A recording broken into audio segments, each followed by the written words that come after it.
Did you see or hear something on your wedding day that told you that the wedding was a mistake? From the day my boyfriend and I announced our engagement, I heard and saw many things that told me the wedding was a mistake. He proposed to me on the evening of December 8, 2002. We had been dating for 6 years, lived together for 3, and had recently bought a house together, so this engagement was not a surprise, but it was very exciting to think about our wedding. We decided to keep our happy news to ourselves for the night and just enjoy a quiet evening together. The next day we called our families to share our engagement news, and all hell broke loose. My mother, the queen of all narcissists, immediately started grilling me for wedding details: when, where, how many bridesmaids, what color linens, was I going to make sure my future mother-in-law wore a different color dress than hers at the wedding? My future mother-in-law called me at all hours of the day and night with the craziest questions, from what color lipstick I was planning to wear to what kind of flowers I wanted on the tables, and would I allow guests to take the centerpieces home after the reception?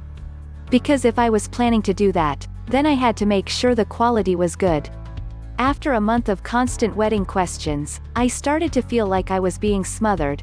I picked a wedding date a year and a half away, thinking that maybe if we had a long time to plan, my mom and future Mill would stop bombarding me. Nope, the questions kept coming. I am more of a last-minute decision kind of girl, so having to answer questions about centerpieces and mother of the groom dress colors so far ahead of schedule or ever brought me to a level of anxiety I had never experienced before, and I am a naturally anxious person. It wasn't just my mother and Mil's questions driving me nuts, either. We wanted a small, backyard wedding. My mother thought that was tacky and insisted that we have our wedding at a respectable venue. We were paying for the wedding on our own, and when I looked into the places my mother considered respectable, I almost choked when I saw how expensive they were. My boyfriend and I looked at one place that wouldn't break the bank too badly, and it seemed nice enough and wasn't far from our house, so we booked it. One item down at least.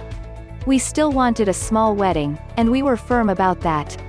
So when my coworkers, who I had only known for around 6 months, mentioned that they couldn't wait to go to my wedding, I was shocked. I wasn't sure how to tell them that they weren't invited, so I just smiled and nodded as my stomach tied into knots. Then my mother gave me her list of people she wanted invited, people I had never met and some I'd never heard of. Apparently she felt that someone she went to high school with a million years ago should be invited to my wedding because she wanted to show off what a catch I was marrying. I tried to explain to her that we wanted a small wedding, but she just poo-pooed me and told me not to ruin her big day. She seriously said that. I just smiled and nodded as my stomach knots tied a bit tighter.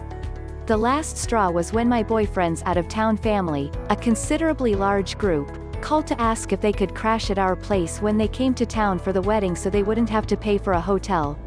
When he sputtered, "But we plan to be at our place the night of the wedding, and it's our wedding night," they suggested that we get a hotel room so we can be more accommodating to our guests.